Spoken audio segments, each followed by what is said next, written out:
You said this week that you oppose construction of a new mosque in Murfreesboro, Tennessee, which is close to Nashville. Yes. They have operated Muslim worshippers at another site there for more than 20 years. What's your objection to their building a new mosque? One of my guiding principles, Chris, is that if you want to know the solution to the problem, or if you want to understand the problem, go to the source closest to the problem. I talk to the people in that community, and here's their problem, and I sympathize with them. Our Constitution guarantees separation of church and state. Islam combines church and state.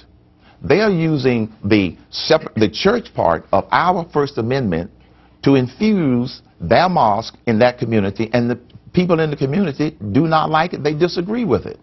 Sharia law is what they are trying to infuse into our... But wait a minute. Are you saying that we should ban all Muslims from worshiping in this country? No, I did not say that, I know. I'm asking I'm not saying that. What I'm saying is American laws in American courts. That's what the people of Murfreesboro are saying. That's what people are saying all over this country. Isn't gonna...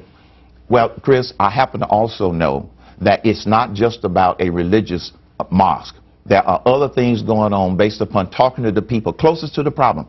It's not just a mosque for religious purposes. This is what the people are objecting to. But I mean, they held a couple of rallies in 2009 and last year to support the Palestinians, including Hamas, in Gaza. This has gone to a county judge who says the people, he says that there may be a question about the open meetings rule, right. But he said that the people who have brought suit to try to stop this mosque haven't been heard, and that they have a right to build a mosque. I mean, my question, I guess, is this isn't ground zero in New York City. It's not hallowed ground. Don't Americans have a right of whatever religion under the Constitution, which you speak so much about, to free speech and freedom to worship? To the people in Murfreesboro, it is hallowed ground. They are objecting to the intentions of trying to get Sharia law. Now, that judge may have ruled, but this case isn't over with yet. I believe it's going to go all the way to the Supreme Court. It's not hallowed ground. It's hallowed ground to the people in Murfreesboro. But couldn't any community then say, we don't want a mosque in our community? They could say that, Chris. Let's go back to the fundamental issue that the people are basically saying that they're objecting to. They're objecting to the fact that Islam is both a religion and a set of laws, Sharia law. That's the difference between any one of our other traditional religions where it's just about religious purposes. The people in the community know best, and I happen to side with the people in the community. So you're saying any community, if they want to ban a mosque? Yes, they have the right to do that. That's not discriminating based upon religion against their particular religion. There is an aspect of them building that mosque that doesn't get talked about.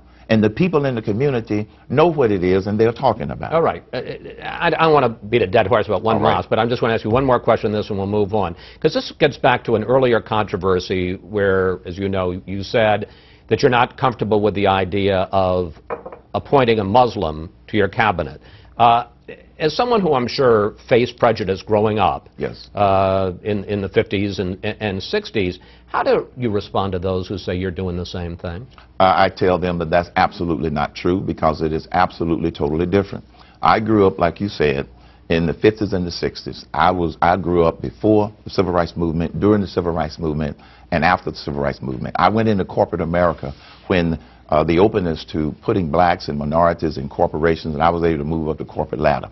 We had some laws that were restricting people because of their color and because of their color only. That's what that situation was. But aren't you willing to restrict people because of their religion? I'm willing to take a harder look at people that might be terrorists. That's what I'm saying. Look, I know that there's a peaceful group of Muslims in this country.